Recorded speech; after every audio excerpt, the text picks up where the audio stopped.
नमस्कार, माझं नाव मोहित आणि मी स्वतः सुरू करतो आहे माझा स्वतःचा एक डेअरी फार्म किंवा डेअरी व्यवसाय. त्यासाठी आता आपलं इथे गोडाऊनचं काम सुरू आहे. हे आपलं गोडाऊन आहे आणि हा टोटल आपला गोठा आहे. इथे जवळजवळ 10 ते 15 म्हशी आपण ठेवू शकतो. आता ही जी जागा आहे ना, ही जागा टोटल जिथे तुम्हाला टोमॅटो दिसते ती पण, मागची पण आणि ही पण, ही टोटल जागा जवळजवळ 1 एकरची जागा आहे. या जागेमध्ये आपण करणार आपल्या गुरांसाठी ओल्या चाऱ्याची सोय. कारण चारा खूप जास्त इम्पॉर्टंट आहे. आपल्याकडे तिकडे आहे चारा, तो पण काफी नाही आहे.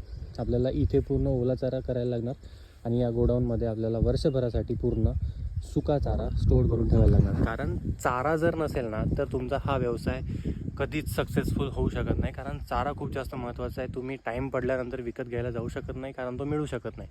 आणि जर तुमचं स्वतःचं शेत असेल तर तुम्हाला स्वतःच्या शेतामध्ये इथे ओल्या चाऱ्याची सोय करता यायला पाहिजे. खूप जास्त स्वस्त पडतं. जर तुम्ही ओला चारा आणि सुका चारा दोन्ही गोष्टी जर विकत घेऊन सुरू करायचं म्हणत असाल तर तुम्हाला खूप जास्त महाग पडेल, खूप कमी प्रॉफिट येईल. त्यामुळं जर तुमचं स्वतःचं शेत असेल किंवा तुम्ही अशा ठिकाणी तुमचा ओल्या चाऱ्याची सोय करू शकत असाल तर या व्यवसायामध्ये उतरा. अदरवाईज तुम्ही दुसऱ्या व्यवसायाकडे जाऊ शकता किंवा तुम्ही असं एखादं शेत भाड्याने घेऊन त्याच्यामध्ये पण सुद्धा तुमचा ओला चाऱ्याची सोय करू शकता. पण ओला चारा आणि सुका चारा खूप जास्त महत्त्वाचा आहे.